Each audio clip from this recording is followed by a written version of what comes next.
Привет, девчонки! Вы снова в мастерской программы «Зеркальце». Меня зовут Юля, и вместе со мной содержание шкафов и тумбочек преображает Индира. Всем привет! Она здесь не случайно. Индире в голову пришла замечательная идея новой поделки для нашей мастерской, которую мы воплотим в следующей нашей передаче. Если у тебя тоже золотые ручки и много идей, присылай нам свои идеи по почте. Наконец-то наступила весна, пора любви, настроение улучшилось, а значит пора сделать что-нибудь оригинальное. Предлагаю какую-нибудь шапочку. За основу можно взять любую. А лучше однотонную, без рисунков. Напоминаю, тогда мы с близнецами Машей и Настей взяли одну трикотажную кофту и умудрились ее превратить в две разные модели шапочек. В прошлый раз мы украшали шапку цветами. Сегодня мы украсим ее забавными помпонами из меха. И закрепим аппликацию. Ну, можно взять, например, медвежонка или кролика. Ну что, Индир, приступим к нашей фантазии? Давай! Мы сейчас сделаем еще пару новых шапочек. Для этого нам понадобится трикотажная ткань, линейка, ну и, конечно же, ножницы. Выкладываем ткань и отмеряем столько, сколько нам нужно. Так.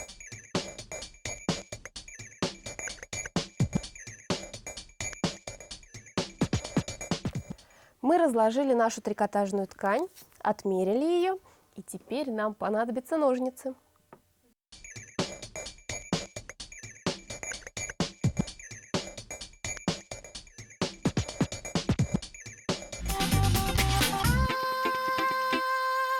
Моя шапка готова. Моя тоже. Скажи, у нас замечательно получилось. Да, отлично. Приступаем к украшению. Для этого нам опять понадобятся ножницы.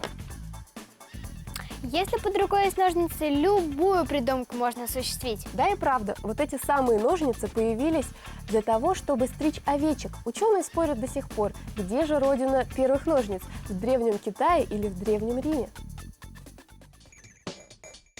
Все помнят детскую загадку про ножницы. Два конца, два кольца, посередине гвозди.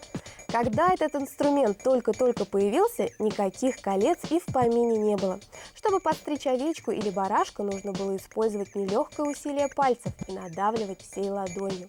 В таком виде ножницы просуществовали 2-3 тысячи лет и свой современный облик обрели лишь 10 веков назад. Считается, что современные ножницы придумал гениальный итальянец Леонардо да Винчи. Моя аппликация будет в форме мишки. А моя в форме этого милого зайчонка. Перекладываем ее на драп. Драп – это ткань, из которой обычно шьют пальто. Перерисовываем.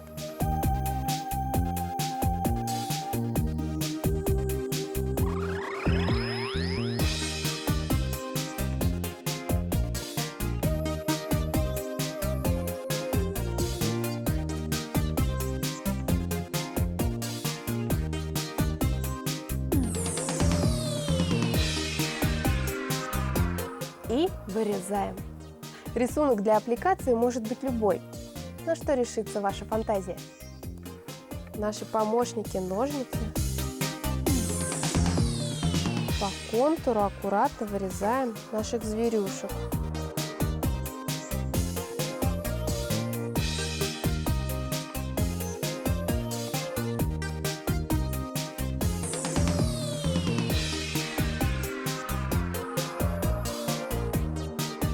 Индир, расскажи, где ты научилась шить?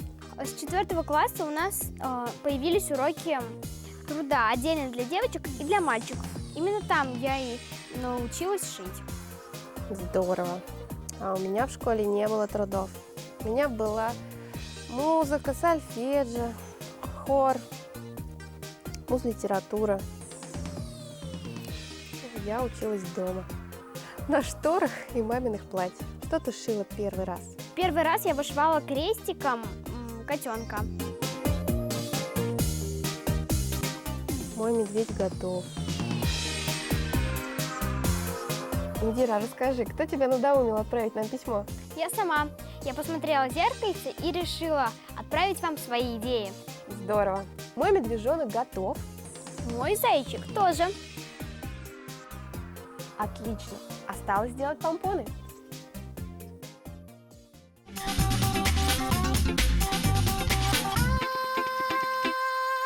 Я думаю, что тебе подойдет вот этот светлый. Как Да, ты думаешь? мне тоже он нравится. Отлично. А я возьму черный.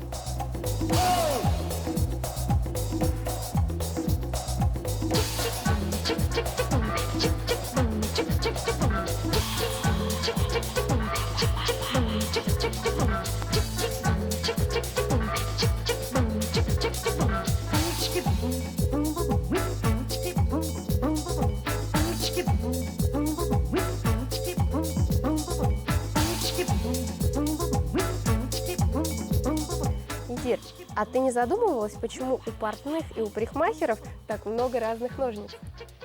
Задумывалась, но поняла, что есть ножницы для стрижки, для филировки, также есть маникюрные, портновские и рукодельные ножницы.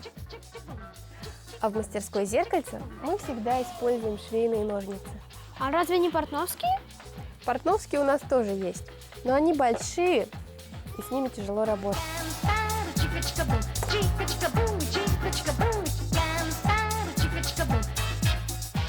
А еще бывают ножницы для разрезания металла. Они, наверное, очень большие. Еще бы. Кстати, самые большие ножницы были сделаны для презентации книги одной индийской писательницы. Она посчитала, что ее книга настолько нестандартна, что и ножницы, которыми она разрежет ленточку, должны быть нестандартными. Их длина 2 метра 30 сантиметров. А о чем эта книга? Точно не помню, кажется, по психологии.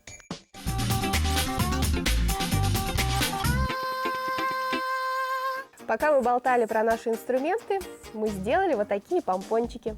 Осталось пришить их к нашим шапочкам. Да, осталась легкая работа, совсем просто и несложно. Я смотрю, у тебя не помпончики, а бантики. Да, из маленьких хвостиков я сделала вот такие бантики меховые. Очень интересная идея.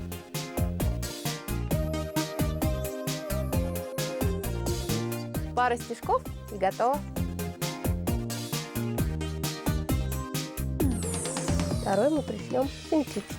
Получается? Да. С мехом нужно терпение и сила. Капризный материал.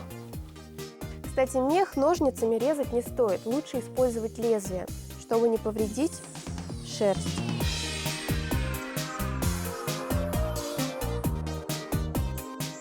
Я уже пришила свои помпошки и теперь хочу украсить своего мишку бусинками. Думаю, получится очень красиво.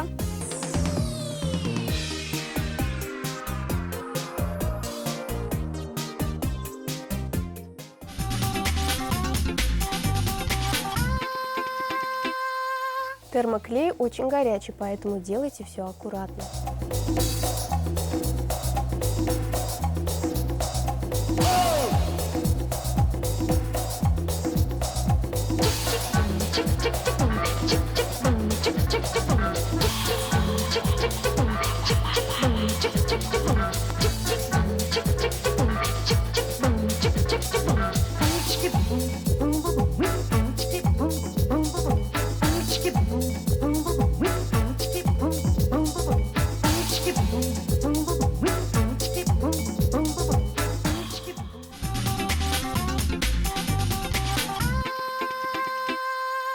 Наши шапки готовы. Долгожданное время примерки. Для примерки пожертвую прической. Твои бантики красивые.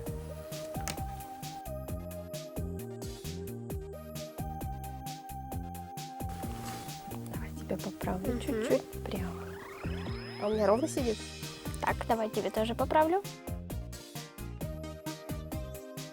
Все. Наши шапки готовы.